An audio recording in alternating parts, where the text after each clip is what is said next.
আমি তোমাদের কাছে স্মার্ট বাংলা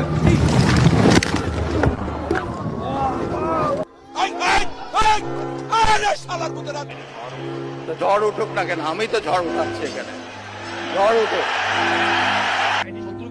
না, শত্রু আইডেন্টিফাইড না, we are open, we are looking for শত্রু।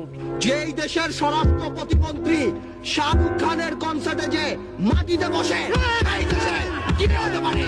মান ইজ্জত কোথায় যায় আমাদের? জয় বঙ্গবন্ধু, জয় শেখ হাসিনা। না না না, সবাই হাত তোলেন। ওই শালার ভিতরে মনোনাদ কর। শেষ বক্তৃতা দেশে 1 ঘন্টা 53 মিনিট বিরোধী যে বলে আমাদের কথা বলতে দেওয়া হয় না, সেই জন্য বেরিয়ে এসেছি। আমাদের কথা বলতে দেওয়া হয় না। ভাই, লড়াই করে বাঁচতে হবে, বঙ্গবন্ধু শিখিয়ে গেছে। আল্লাহ তোমার কাছে বিচার